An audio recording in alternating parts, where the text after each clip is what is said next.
Bienvenido de nuevo. Hoy nos acompaña otra vez Stanislav Krapivnik, exoficial del ejército estadounidense, originario del Donbass, que ha regresado. Gracias por volver al programa. Vemos ahora que lo que yo llamaría la guerra de Estados Unidos, tanto contra Irán como contra Rusia, parece estar fuera de control, con una escalada enorme. La brutalidad del conflicto está aumentando. Esta semana, creo, ha sido especialmente intensa. Ucrania y la OTAN han lanzado ataques masivos contra barcos rusos. Luego en Moscú, vemos ahora a Rusia respondiendo con este ataque sobre Kiev, un bombardeo récord en cuanto al uso de misiles contra la capital ucraniana. Y de nuevo, la guerra con Irán es otro asunto en sí mismo. ¿Qué está ocurriendo ahora? ¿Cómo interpretas tú la situación?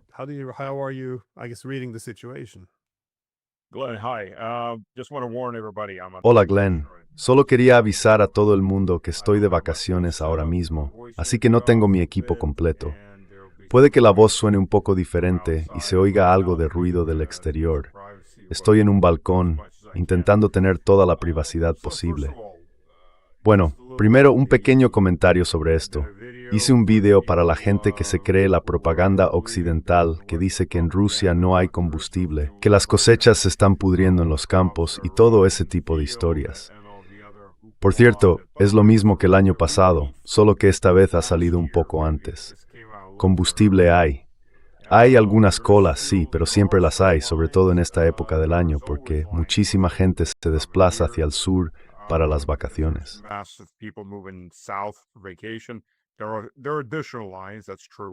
Hay más colas, eso es cierto, no lo voy a negar, pero más o menos cada 2 gasolineras hay combustible. Llámalas gasolineras, estaciones de servicio, como quieras. El caso es que hay combustible, se puede ver en los vídeos. Y hay tractores trabajando en los campos, cosechadoras recogiendo las primeras. En el sur tenemos 2 cosechas por temporada, sobre todo de trigo y de girasol. El maíz tarda más, pero el trigo ya se ha recogido o está en proceso, y los girasoles en el extremo sur ya se han cosechado y se están replantando. Todo eso se puede ver en el video que publiqué. Sobre los ataques, sí, los ucranianos. Primero para entender a los rusos.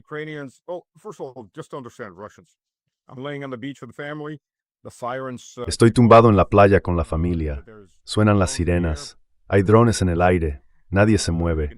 Se oyen algunos drones pasar y luego se escucha el fuego automático desde las afueras de la ciudad, en la zona que está derribando los drones. Nadie se mueve. Bienvenidos a Rusia. Ya sabes, para entender de verdad que no se puede asustar a los rusos. ¿Alguien recuerda la toma del poder por la Hermandad Musulmana en Egipto? Hubo muchos combates. Los rusos seguían de vacaciones en Sharm el-Sheikh y en otras zonas. Mientras los europeos y los estadounidenses huían por todos lados, en cada autobús y en cada avión que salía de allí, los rusos no se movieron. No les importaba.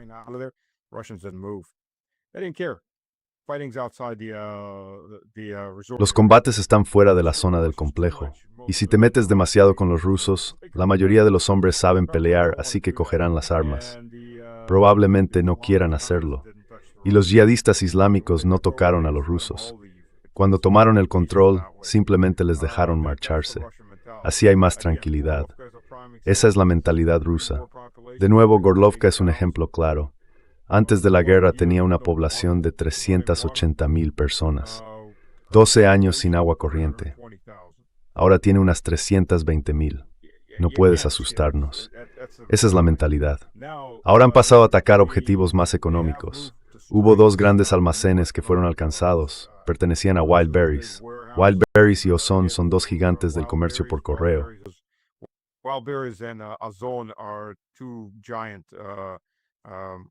Porque ya no se trata de pedidos por correo, ahora son pedidos en línea, de empresas del tamaño de Amazon. Cubren Rusia y también zonas de habla rusa fuera de Rusia, como Kazajistán y otros lugares así. Y 2 grandes almacenes fueron alcanzados. Ahora, como ves, están empezando a centrarse en objetivos económicos básicos. Y bueno, esto probablemente les salga aún peor, porque Wildberries es... No recuerdo su nombre, lo siento. Soy terrible para los nombres. Puedo buscarlo rápido. La mujer que posee Wildberries, Tatiana Kim, es rusa, pero de ascendencia coreana, como muchos coreanos, mezclados o no, que viven en Rusia. Además, Es la mujer más rica del mundo. Así que quizá, con la destrucción de su propiedad, esto solo aumente la presión sobre Legium Brachium para atacar fábricas europeas.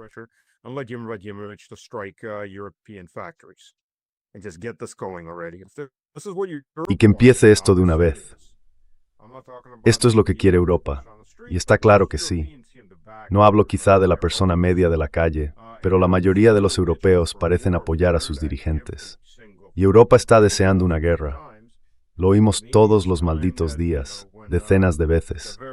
Quizá ha llegado el momento en que ya no solo la gente normal grita en las calles, golpea a la Unión Europea, golpéalos con fuerza, sino que cuando los ricos, los muy ricos, empiecen a decirlo, tarde o temprano eso va a pasar. Y cuanto antes empiecen a arder las fábricas europeas, o nos metemos de lleno en la Tercera Guerra Mundial y la ponemos en marcha, o Europa se echa para atrás, se sienta y empieza a negociar antes de ser exterminada. Quiero decir, a eso es a lo que estamos llegando.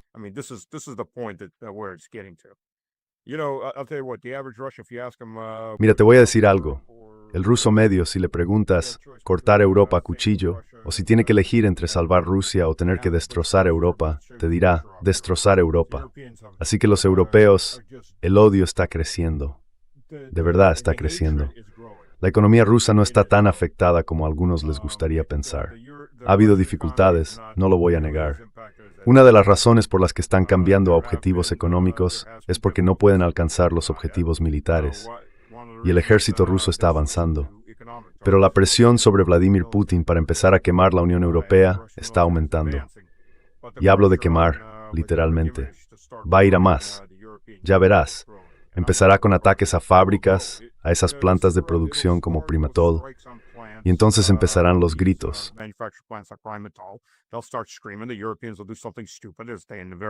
Los europeos harán algo estúpido, como siempre hacen.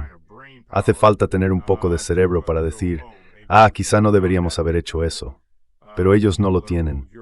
La gente que gobierna Europa carece por completo de algo que se parezca al sentido común. Y van a escalar, y habrá una contraescalada. ¿Dónde se detendrá esa escalada? No lo sé, pero hay que entender que Rusia está preparada para una guerra convencional total. Durante los últimos 3 años, Rusia ha estado produciendo entre 1.200 y 1.500 carros de combate principales cada año. No están yendo al frente ucraniano.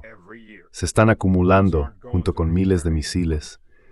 Lo que se ve en Ucrania no es la producción masiva de Rusia.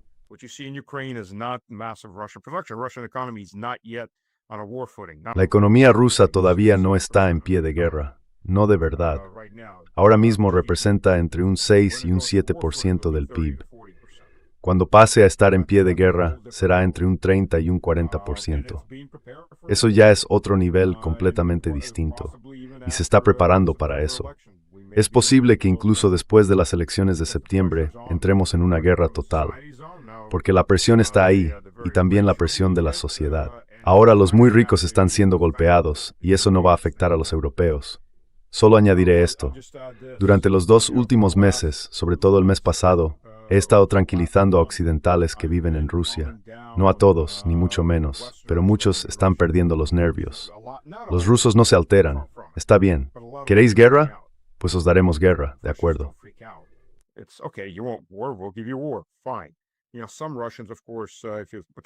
Ya sabes, algunos rusos, claro, sobre todo si escuchas a Dr. O, que no tienen ni idea de lo que pasa realmente, más allá de haber hablado con unos tipos del movimiento, con unos taxistas y con sus amigos liberales, que la mayoría del tiempo ni siquiera se consideran rusos. La mayoría de los rusos mantienen el tipo y devuelven el golpe con algo más fuerte. Esa es la mentalidad rusa. Como decía, estamos tumbados en la playa y se oyen los drones sobrevolando. Las sirenas suenan, nadie se mueve. Esa es la mentalidad rusa. Como dijo Napoleón, no basta con disparar a un soldado ruso una vez, hay que dispararle 2 veces y luego subir esa maldita colina y derribarlo. Eso es lo que está criando Europa.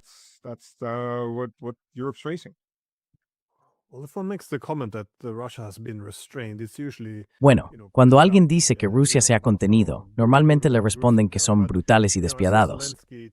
Pero hoy vi un tuit de Zelensky diciendo que Rusia llevó a cabo uno de los mayores ataques de la historia, 40 misiles y 120 drones de ataque. Y luego escribe que una persona ha muerto en Kiev.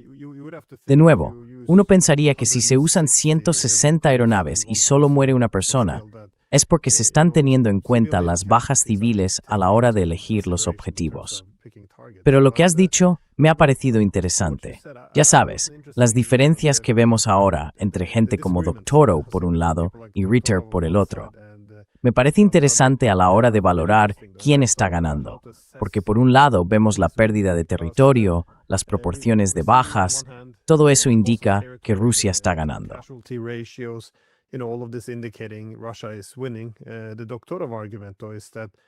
El argumento de Doctorow es que la OTAN está degradando la soberanía de Rusia.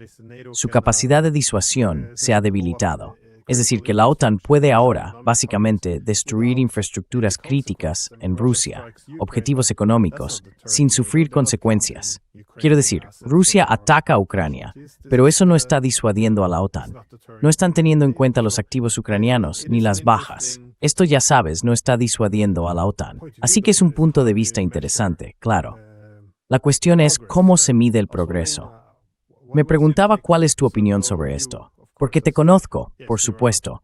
Sí, fuiste oficial del ejército de Estados Unidos, pero ahora estás en Rusia. Y evidentemente, tú crees que Rusia debería haber restablecido ya su capacidad de disuasión y haber respondido no solo contra Ucrania, sino también contra sus mentores occidentales.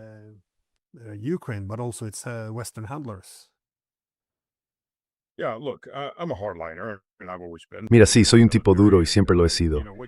Quizá porque vengo del mundo militar. Y ya sabes, lo que haces durante tu carrera, o al menos durante una buena parte de ella, acaba marcando tu forma de pensar. Así que militares, inteligencia exterior, abogados, ese tipo de perfiles tienden a pensar en términos de negociación. No estoy en contra de negociar, pero ya sabes, me inclino más por la visión de Roma. Prefiero que me teman a que me amen. El amor se traiciona. Así que, si Europa, con perdón, se asusta cada vez que oye la palabra ruso, viviremos en paz. Los europeos podrán discutir entre ellos. Sí, pero la Europa no rusa, ese 52-58% del subcontinente, no volverá a mirar hacia el este ni una sola vez más.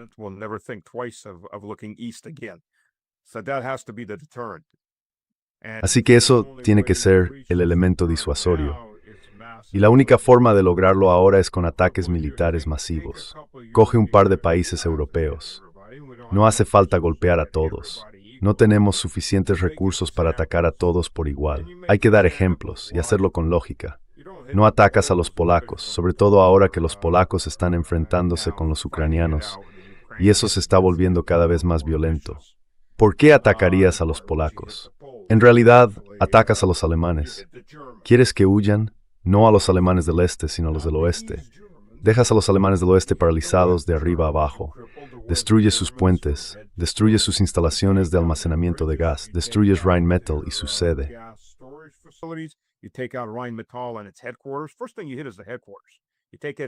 Lo primero que atacas es el cuartel general. Lo eliminas por completo. Te llevas por delante a los directivos, a sus asistentes, a todo el personal. Luego destruyes las instalaciones. Así es como se hace un combate de verdad. Vas a por las élites. La única parte de Alemania del Este que debería ser atacada es Berlín, la sede del canciller. Vas a por las élites. ¿Por qué debería sufrir la gente cuando son las élites las que quieren esto? Ahora bien, si esa gente en Alemania del Oeste todavía quiere luchar, les paralizas la economía. Se acerca el invierno, siempre lo hace. Destruyes esos, y cualquiera de esos sistemas electrónicos penetrará directamente en los depósitos subterráneos de gas. Buena suerte en invierno cuando llegue.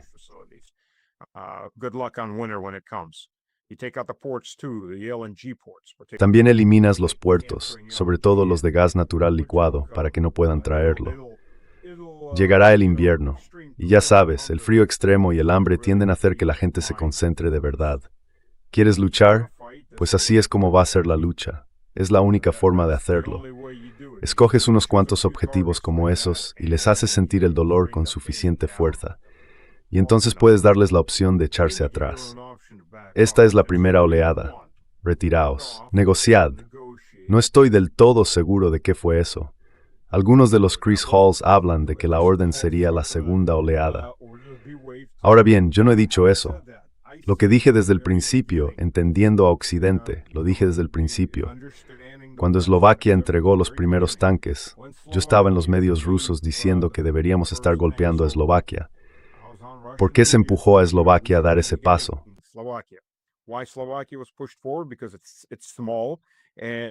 Porque es pequeño. Y si Rusia hubiera respondido, y respondido con fuerza contra Eslovaquia, toda la OTAN se habría echado atrás. Así que claro, no somos nosotros, son esos estúpidos eslovacos. Les dijimos que no lo hicieran. Pero bueno, fueron y lo hicieron de todos modos. Pero como Rusia no reaccionó, todos miraron y dijeron, vale. Y entonces se abrieron las puertas del infierno y empezamos a inundarlo todo. Fue una oportunidad enorme perdida para acabar con esta guerra probablemente 2 años antes y para hacer que la OTAN se retirara de una vez. Ahora lo único que ha conseguido es dar alas a los más cerrados, a los más duros que dirigen la OTAN, haciéndoles creer que pueden hacer lo que quieran, cuando quieran. Y sí, hay que restablecer la disuasión. Y por desgracia, la disuasión solo se va a restablecer de una manera.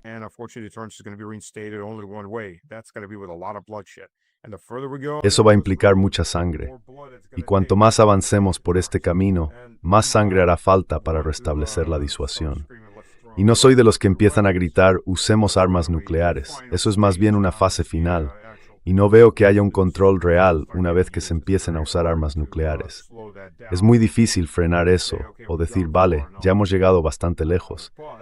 Pero con armas convencionales, no nucleares, como un ataque directo, imagina que cae sobre el Parlamento Europeo y luego vemos qué pasa. Y vemos a los que sobrevivan en qué estado de ánimo van a estar después. Es la única forma de hacerlo. Hay que llevarlo directamente a las élites. Las élites europeas no van a entender otra cosa, por desgracia. Es la única manera.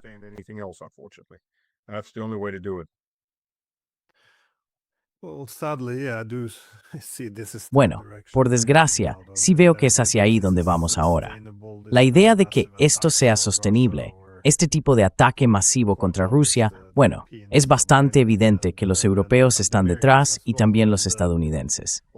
Esa era más o menos mi última pregunta, que Estados Unidos ha cambiado su postura, aunque no estoy seguro de que sea su posición oficial.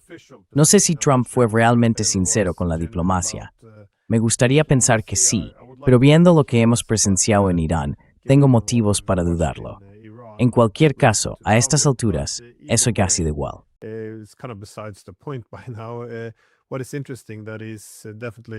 Lo interesante es que ahora él ve claramente un papel más importante para Estados Unidos en la guerra contra Rusia. Pasó de decir que quería acabar con esta guerra, al menos eso afirmaba, en 24 horas, a sostener ahora que sí, hay una escalada, pero que eso es bueno para poner fin al conflicto. Elogió a Zelensky por hacer un trabajo increíble con los ataques con drones, esos drones suministrados por la OTAN, y con la OTAN proporcionando la localización de los objetivos y contribuyendo al éxito general. La principal, guerra de información que estamos viendo ahora es en esencia que Trump está convencido de que la situación está cambiando, que los rusos están siendo derrotados y que los ucranianos están ganando terreno.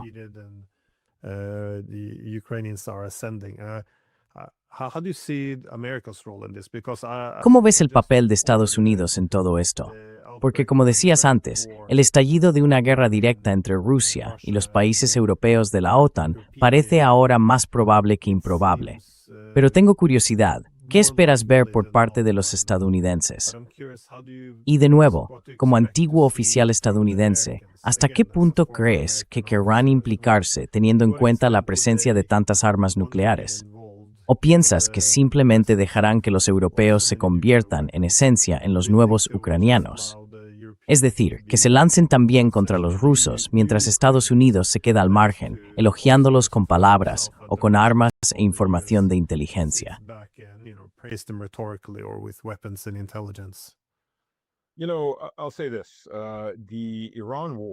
Mira, diré esto. La guerra de Irán, la agresión ilegal de Estados Unidos contra Irán, se ha mostrado en el propio país como la guerra más impopular desde que existen encuestas, que empezaron, creo, después de la guerra de Corea. Así que a estas alturas la guerra de Irán, según el último sondeo, es un 1% menos popular. Perdón, voy a poner las manos sobre la mesa y dejar de moverlas. Es un 1% menos popular que la guerra de Vietnam. Solo que la guerra de Vietnam llegó a ese punto de forma mucho más lenta, con un aumento de asesores, más asesores de la CIA, asesores de operaciones especiales, asesores, en este caso, instructores para la guerra de guerrillas. Y luego finalmente entró el primer batallón de Marines para asegurar un aeródromo y permitir que el ejército survietnamita empezara a combatir. Y luego, bueno, hay un libro estupendo, Rey de la Guerra, creo que se llamaba así.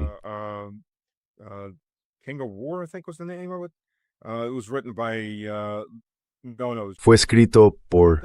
No, creo que ese era el título del libro. He leído un par de libros sobre el tema, autobiografías, pero hay uno que escribió un teniente que estaba en ese batallón, el primer batallón que entró, y cuenta cómo todo se fue expandiendo. Él fue de la primera compañía de marines que entró en Vietnam. Y aquello creció. Durante mucho tiempo la población estadounidense lo apoyó, pero con el tiempo, ya sabes, empezó la decepción. La forma en que se gestionó el reclutamiento empezó a irritar a la gente y el apoyo cayó. En este caso no hay nada parecido. Esto empezó siendo un 1% menos popular que Vietnam en su peor momento. El pueblo estadounidense nunca ha estado detrás de esta guerra. Trump tiene muchos problemas y, literalmente, dentro de un mes o mes y medio empieza la gran temporada de campaña.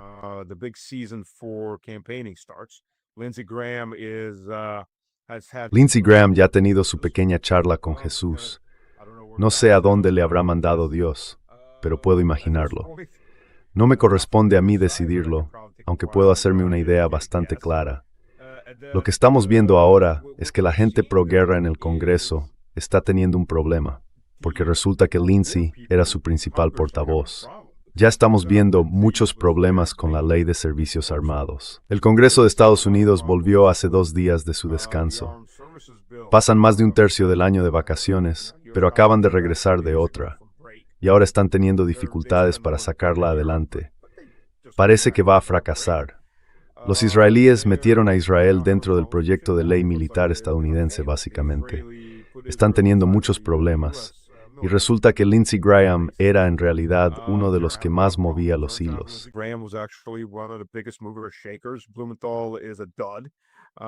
Blumenthal es un fracaso en cuanto a popularidad y presencia en televisión. Y están teniendo muchos problemas. Cotton no es mucho mejor. Así que, ¿hasta qué punto van a presionar para entrar en esta guerra? Sobre todo cuando tanto demócratas como republicanos están perdiendo gente por todos lados. Es como que más del 80% de la población ahora se considera independiente.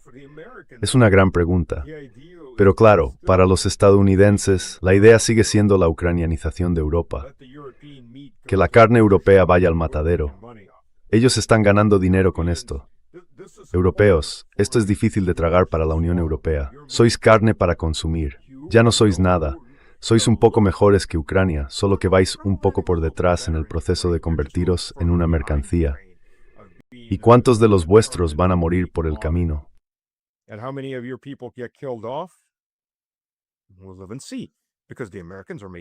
Ya veremos, porque los estadounidenses están ganando dinero. Eso también vale en parte para los ingleses, pero los ingleses siempre tienen...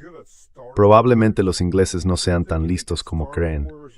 Son muy buenos empezando guerras y siguen pensando que pueden iniciarlas y hacer que otros las peleen por ellos, pero al final siempre acaban metidos en esas guerras.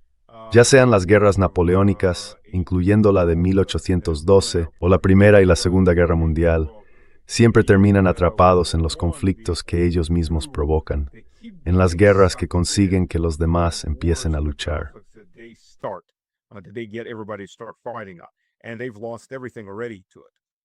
Y ya lo han perdido todo por culpa de eso. Pero claro, apostaron por los estadounidenses, los mismos estadounidenses que hicieron más que nadie por destruir el Imperio Británico, o al menos por rematarlo. Ya estaba bastante debilitado, no lo olvidemos.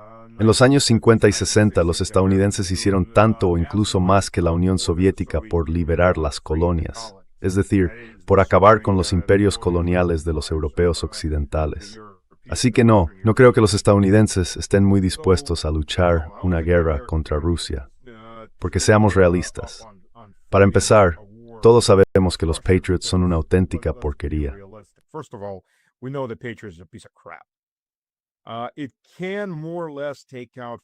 Puede más o menos derribar cazas y cazabombarderos, a menos que sus misiles puedan disparar desde una distancia mayor que su alcance efectivo. Contra misiles balísticos no sirve de nada. Ya lo hemos visto. Los misiles rusos funcionan. Los radares rusos funcionan. Los vemos funcionar todos los días. También vemos vídeos de decenas de misiles Patriot subiendo y fallando al intentar interceptar uno, y no estamos hablando de un misil balístico de alta tecnología, precisamente. Ni siquiera hablamos de hipersónicos. Acabamos de ver misiles balísticos golpear una base en Jordania. Y créeme, ahí murieron más de 2 personas. Si has visto alguno de esos vídeos de la explosión, los soldados vivían en contenedores. Esos contenedores saltaron por los aires y empezaron a rodar cuando llegó la onda expansiva y se desató un incendio enorme.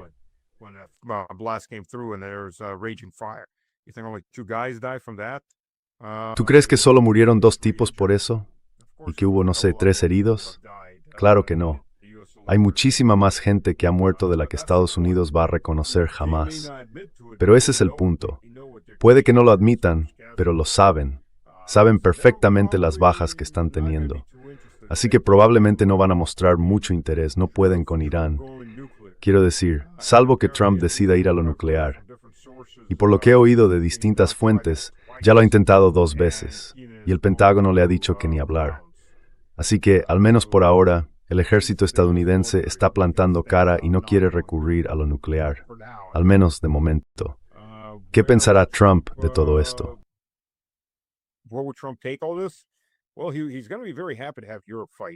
Bueno, él va a estar encantado de ver a Europa pelear.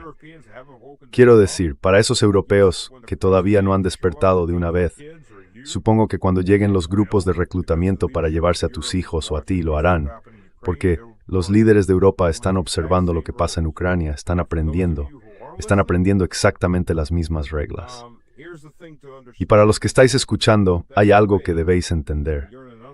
La mejor forma, cuando estás en un régimen inestable, como lo son casi todas las provincias de la Unión Europea, incluida la propia Unión, la mejor forma de deshacerte de tus oponentes es la guerra. Es la ley marcial. Son las detenciones masivas del enemigo o de la quinta columna.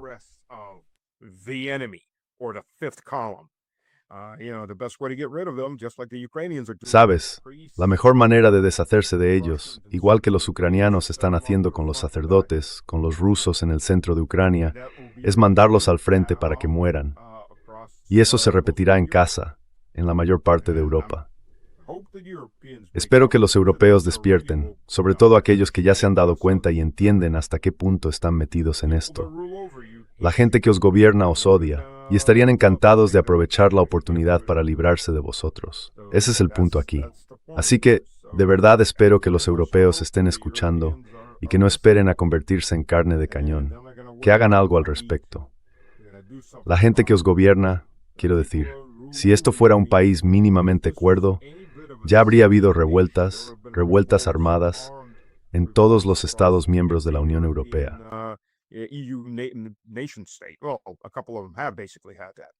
Bueno, un par de ellos básicamente ya han pasado por eso. Bulgaria ha derrocado a su gobierno, algunos otros están al borde de hacerlo. Pero mira, quiero decir, la gente que gobierna Europa ha destruido las economías, han destruido el futuro de generaciones enteras, están reemplazando a la población a una velocidad increíble. No hay nada comparable a esto, salvo las invasiones bárbaras del Imperio Romano, cuando masas de personas, de humanidad, cruzaban las fronteras. Solo que ahora no son bárbaros empujando contra las fronteras debilitadas de un imperio en decadencia en alguna provincia lejana. Es el propio liderazgo diciendo, os queremos, venid, sustituid a nuestra propia gente. Pero esa es la realidad, y ahora esto es simplemente el siguiente paso en todo eso.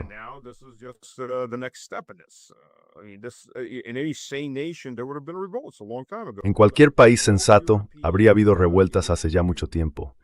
Ningún europeo en la Unión Europea vive hoy mejor que hace 10 años, salvo los muy ricos. Ellos sí están ganando mucho dinero con todo esto. La media, el 98% restante, no vive mejor. Y los de abajo están ya prácticamente sobreviviendo con lo justo. Y esto solo va a empeorar. Así que, desde ese punto de vista, sí, los estadounidenses no lo van a entender. China, en cambio, lo está pasando en grande, porque Estados Unidos se ha estirado de una forma ridículamente excesiva. Y Trump no puede, ya sabes, no puede echarse atrás por varias razones. Primero, porque todavía tiene propiedades. Segundo, porque ya no quedan voces disidentes. Quiero decir, mira quién queda en la Casa Blanca que está en contra de esto, Vance. Pero el vicepresidente solo puede llegar hasta cierto punto frente al presidente.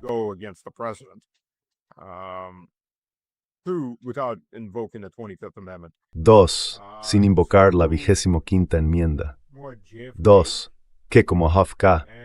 Y lo han dejado sin poder porque toda la gente de su entorno, la que él mismo trajo, ha sido apartada. Es el único que queda. Y básicamente lo han lanzado como un sacrificio humano a la gran industria farmacéutica a la que intentó controlar. Así que también está fuera del juego. Y ya está, no queda nadie. Esto es lo mismo que pasó con Trump en su primer mandato. Exactamente lo mismo que pasó con Trump la primera vez. La gente decía, poniendo excusas, bueno, Trump era un político inexperto, no sabía que iban a sustituir a todos por neoconservadores. Cometió errores, pero ahora es más listo. No sé si es más listo o no, pero sabía perfectamente lo que estaba pasando, y lo volvió a hacer. Lo hizo de nuevo, conscientemente.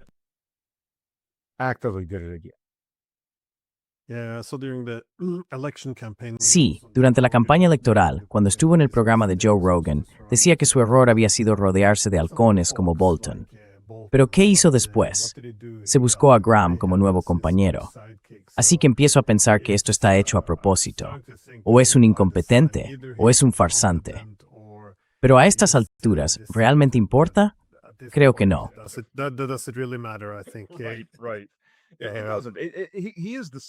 Exacto. Es engañoso. Empecemos por ahí. Es absolutamente engañoso. Sin ninguna duda ha jugado bien sus cartas, o el Estado profundo lo ha manejado bien como candidato externo. Pero siempre van así. 1, 2, 1, 2, 1, 2. Ya sabes, los demócratas dan un gran paso adelante en la agenda que estén impulsando, y luego llegan los republicanos y dicen, esto es demasiado, hay que retroceder un poco. Así que los demócratas avanzan 2 pasos, los republicanos retroceden 1, y dicen, ¿ves? Ahora está mejor. Y así continuamente. Pero con eso calman a la gente. Mira, hemos pasado de hablar de valores familiares, de la familia nuclear y todo eso, a decir, vamos a mutilar a los niños pequeños, a oprimir a las niñas, a medicarlos con hormonas que destrozan sus cuerpos, a mantenerlos con bloqueadores de la pubertad, y así sucesivamente.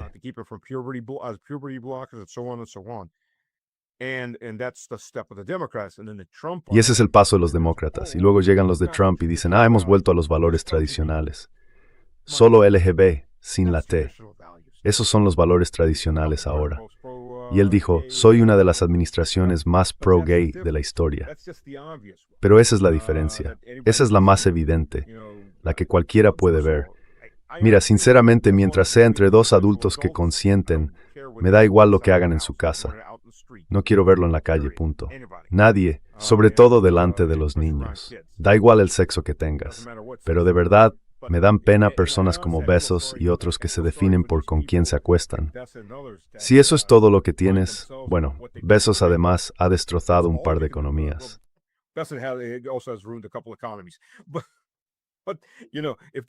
Pero ya sabes, si lo único que te define es con quién te acuestas por la noche, o quizá no por la noche, tal vez durante el día, y esa es tu característica principal, eres una persona lamentable. Quiero decir, me das pena si eso es todo lo que tienes en tu vida. Pero así es como muchos de ellos se describen a sí mismos. Y este es el típico juego de 2 pasos. Lo hemos visto en la financiarización total de Estados Unidos. Lo vimos con el Obamacare. Se suponía que iba a ser algo medio socialista, pensado para la gente, para la sanidad. Pero claro, nunca fue eso. Fue simplemente un regalo para las grandes finanzas. Y luego toda la gente empezó a discutir. Esto es horrible. No podemos con esto. Y entonces llegan los republicanos diciendo, vamos a arreglarlo, vamos a eliminarlo.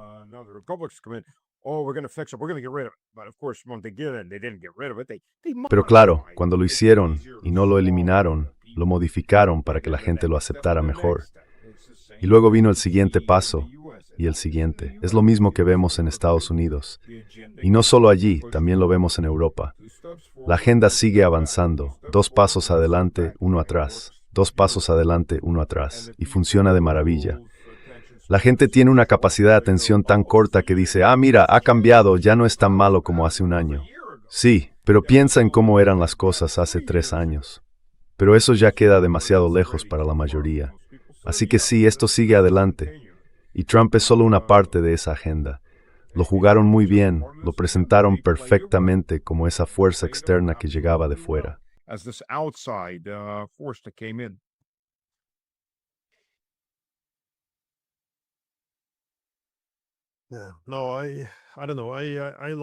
No, no lo sé. Me gusta Vance, hay muchas cosas de él que me gustan. Pero mira, recuerdo a Bush padre, ¿sabes? Pensé, esto es cuando se lanzó la doctrina Wolfowitz, todo aquello. Y pensé, bueno, suena bien, al menos Clinton será mejor que él en eso de construir naciones. Y luego llega Bush hijo diciendo, bueno, no vamos a dedicarnos a construir naciones. Y por supuesto acaba siendo el peor constructor de naciones. Luego llega Obama, con el nuevo discurso de vamos a cambiar. Y cada uno de ellos consigue movilizar algo de entusiasmo en una población agotada por la guerra. Pero nada cambia. Así que, aunque veo muchas cosas positivas en Vance, creo que sería mejor que Trump. Al final, no creo que importe mucho quién se siente en el trono. Creo que todo el Estado, toda la estructura, está hecha para mantener un imperio. Y no creo que eso vaya a cambiar, esté quien esté ahí.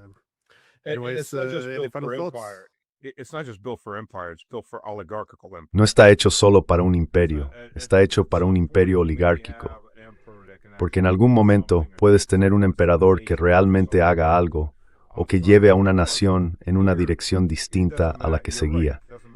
Pero aquí, tienes razón, da igual quién se siente en el trono. Los 2 últimos presidentes de Estados Unidos que pudieron hacer algo fuera de lo que se les decía fueron Reagan y el viejo Bush.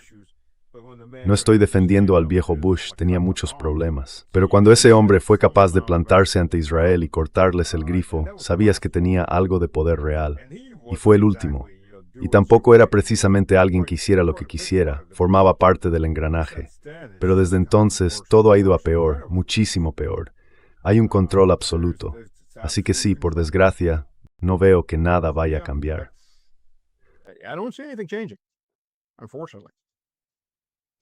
Bueno, muchísimas gracias por dedicarme tu tiempo. Disfrutos de tus vacaciones. Gracias.